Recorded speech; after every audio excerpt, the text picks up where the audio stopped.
Pag nasa abroad naman na kayo, maging matatag. Kasi dito sa abroad, patatagan ang labanan eh. Oo. Pagsisikap ko, pagtitiis, yung mata mo sa langit, yung paa sa lupa.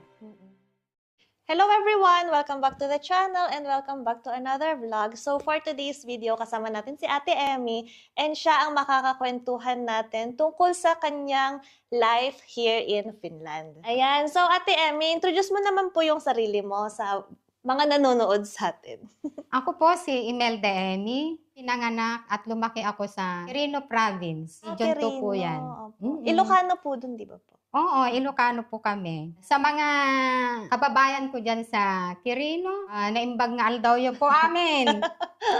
Dagita kaanak kita, mag-anak namin dyan. So, gaano ka na po katagal dito sa Finland? Meron na akong 19 years. 19? 19 years na residency dito sa Finland. Ayan, so paano ka po napunta dito sa Finland? Or paano ka po nakapunta ng Finland? Sa family ties. Family ties na residence per okay po. Bago po ikaw magpunta ng Finland, ano po yung work mo sa Pinas po?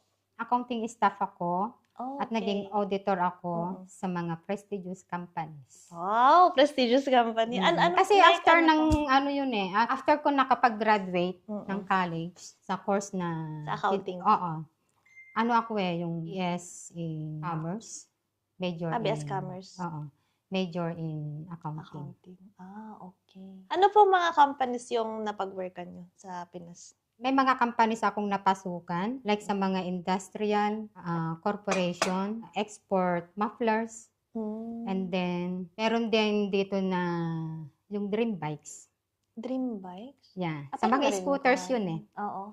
Scooters. Ano ako, group o payroll group. 11 group of companies ang hawak namin. Laki nga So, ng ano. malaki siya. Kasi, imagine mo sa payroll group, sa 11 groups of companies pa lang, 11. Kung ilang employees yun, di ba? Oo. Kasi sa main office ako eh. Tapos sa last na naging work ko is sa Isuzu.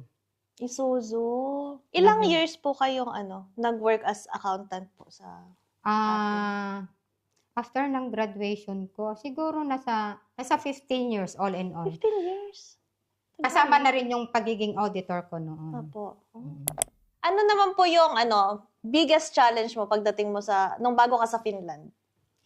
Biggest challenge na masasabi ko dito ay nung mag-start akong mag-aral. Dito Talaga? sa Finland kasi parang ang hirap maghanap ng trabaho pag wala kayong Finnish language. Kasi isa yun sa hinahanap eh.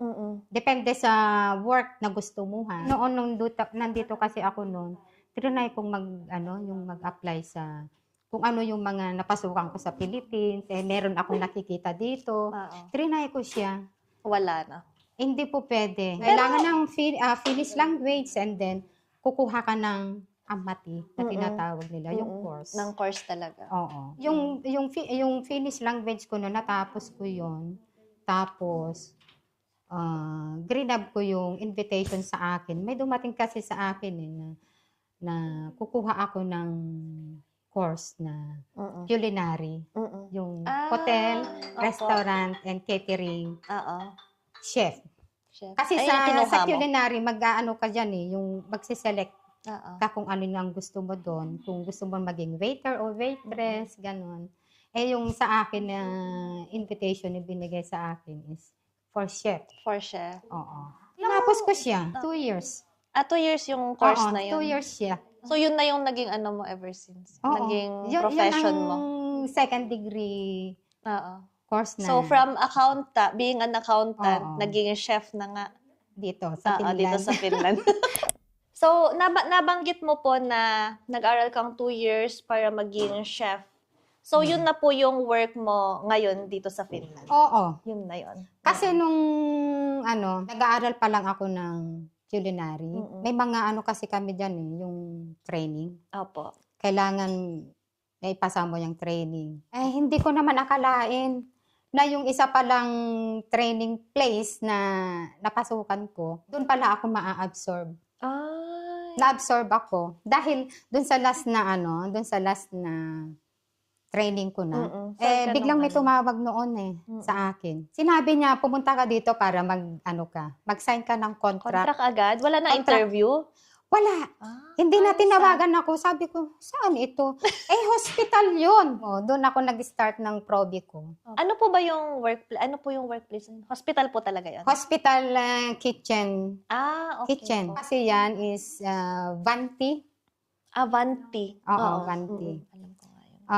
Hawak ng Vanti dati ang hospital, home for the aged, dito sa Morincote. Opo. Tapos mga schools and daycare, Mm-mm. government schools and daycare dito sa Banta. Ngayon po, nasan ka na nagwo-work? After nung Katrina Sairala? Tinanong muna ako nung SMS ko Mm-mm. kung gusto ko pang ipagpatuloy. Share ko dyan sa hospital na yan, ng kitchen. Kasi malaki yan na kitchen. Opo. Siguro sa isip niya, hindi ko kaya. Mm-mm. So sabi ko naman, gusto ko pa. Mm-mm. Gusto kong ituloy. Ayun, pero inano na niya sa akin na doon ka sa sa school na yan. Inilipat Binigay niya ka sa na po akin. yung school. For 13 years kasi nagwo-work na sa Nagpalipat-lipat po kayo. Oo. Sa 13 Pero years. yung 13 years po nagpalipat-lipat kayo, yung employer nyo po yung naglilipat sa inyo? Iisa lang yung Banti pa din. Banti. Under kami ng Banti. Ano po yun? Minsan kayo po yung magsasabi na ilipat kayo o sila po yung naghahanap na nagsasabing ilipat kayo? Minsan, depende. Minsan sa Okay. mga workers na gustong lumipat dahil malayo yung tinitirhan, May ganyan. choice din pala. Pwede din. Pwedeng Oo. Pero yung time sa akin kasi noon is, bago pa naman ako Mm-mm. noon, mismong SMS ang magsasabi na, Saan? doon ka kasi kailangan kulang tao, kami. oo. So, sa work mo po ngayon, kung nasan ka, ano po yung typical day mo? Ano yung mga ginagawa mo? Pasok ka Parehas. umaga? Kasi magmula doon, mag-start ako for 13 years sa government schools and daycare. Tama yung hospitals. Start ng work ko is 7 7 a.m. hours. po. Oo. Lagi pong 8 hours yun. 8 hours yun. Okay. Kasama na doon yung break time. Pag umaga po, ano yung routine nyo po sa work? Nung na-assign na ako dito sa daycare center, Opo. kasi na-assign na ako dito sa isang malaking daycare center. Merong 120 plus nung una, hanggang sa inabot kami ng 145. Ang ginagawa ko dyan ay sa food preparation. Tapos, in charge ako sa ordering. Meron akong ginagamit na nakalagay sa program mismo. In finish yun na. Saan ka gagawa ng order mo. Tapos, lahat ng reports, nandoon. Tapos, more on food preparation naman siya. Ano po yun? Pero pag Kayo maliit, talaga yung nagpe-prepare ng pagkain ng mga bata? kami mismo. Kami mismo Okay. sa service kitchen, pag sa daycare. Busy po ang Busy. Work Lagi, routine lagi niya. kaming busy. lagi may ginagawa. Laging Walang may upo-upo, ganyan. Bihira na lang akong umupo. Bihira Uupo na na lang ako pag meron kaming online meeting with the boss. Kasi kalimitan ng mga ka-communicate ko dyan, yung mga boss namin. So, yung company nyo po is Vanti. Vanti. Popost ko na lang yung din dito. Mm-mm. Looks like na malaking talaga siya, employer. And hindi lang sila nagkikater sa food service, meron din silang ibang mga kinikater. So, sa mga andito na gusto mag-apply, ayan yung company ni Ate Emmy, Vanti. Ano yung pinaka nagustuhan mong work culture dito sa Finland? Pagsasalita. Kung paano sila po magsalita? Oo, in Finnish ha. Mm-mm. Yun ang nagustuhan ko rin dito Mm-mm. sa trabaho ko. Kasi diyan ako natutong magsalita ng Finnish. Oo. Unlike nung nag-aaral ako, wala akong matutunan noon. Kasi ang gagaling ng mga classmates ko, grabe. Yun yung sinasabi ko na matututo ka talaga kapag ginagamit mo yung language. Sa actual na talaga Sa siya. actual. Oo. Tapos, ang isa pa na nagustuhan ko, yung pagpasok ng maaga. On time. Ganun po. On time. Sila. Pero dati po sa Pilipinas, kapag papasok ka ng work, on time ka na din talaga. O Filipino time. Filipino tayo eh. Dito ka natuto Minsan, maging on time. Dito, oo. Kasi pag ang start ng work may is 7, before 7, 15 minutes before 7, dapat nandun ka.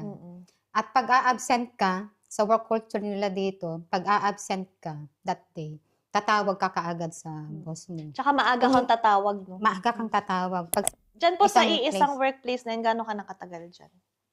sa isang place ko. Doon Etong yung ngayon. sa ngayon, doon sa una kasi sa school muna, 6 years ako doon. Tapos Okay. binato ako dito sa malaking daycare dito sa malaking daycare. Na bago pa lang siya noon eh. Ano ako diyan? 3 years. 3 years. Oo. Tsaka ako binato dito sa Dito ngayon sa na. ngayon. 3 years na ulit ngayon. So 13 years, Magta-13 13 years ako. Kasama na rin yung probi ko. Ano ka nang napagdaanan dito? Ang dami. Pero marami akong natutunan. Tulad ng ano? Ano yung pinakamalaking natutunan mo? Pinakamabigat na natutunan? Natutunan ko yung operation system nila. Ano? Sa food operation system. Kaya nasabi ko na kaya ko nang mag-isa as in Na kaya mo maging independent. Kasi alam ko na kung sino yung mga kukontakin ko. Oo. Ganyan, kanino ako magre-report, sino yung tatawagan ko in case, sino yung mga higher ranks na dapat ko gawan ng emails, Tapos yung paggawa ko lahat po ng yun. order.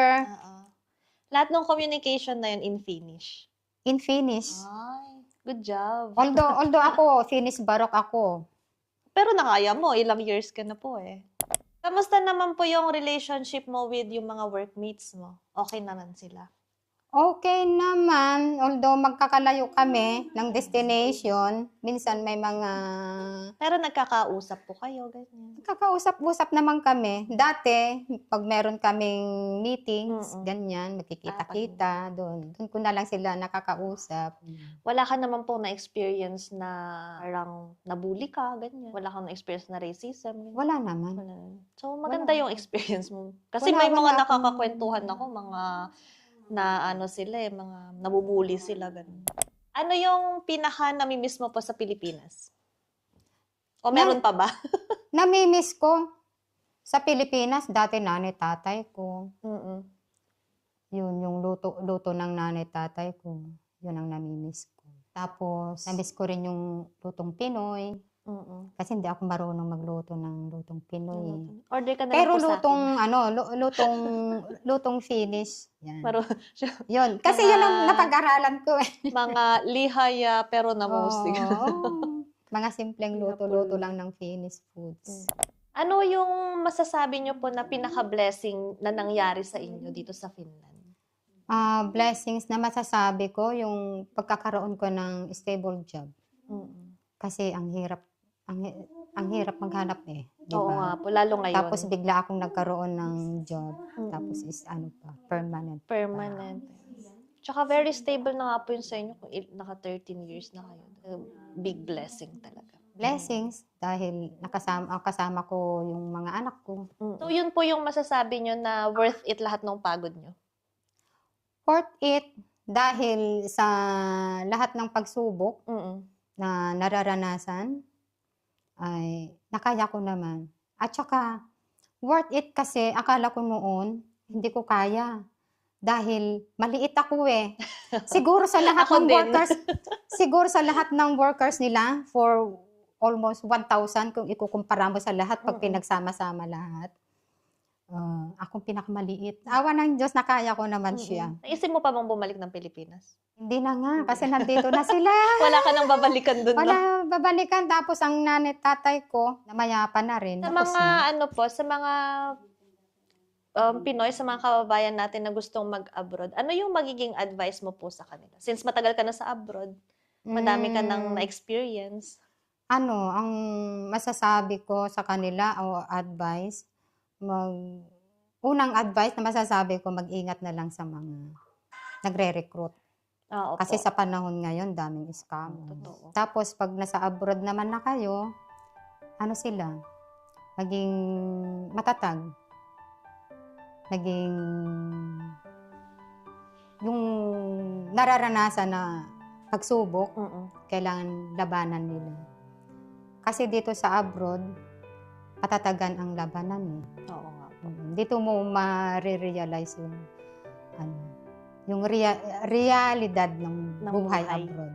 Ano po yung masasabi niyo pinakamahalagang lesson na natutunan niyo sa journey niyo po dito sa Finland? Ang masasabi ko yung pagsisikap ko. Tapos yung pagtitiis. Tapos, yung tagumpay rin na nakamit. Dahil alam mo, ang tagumpay kasi, hindi masarap yan kapag hindi mo naranasan ang paghihirap. Oo nga.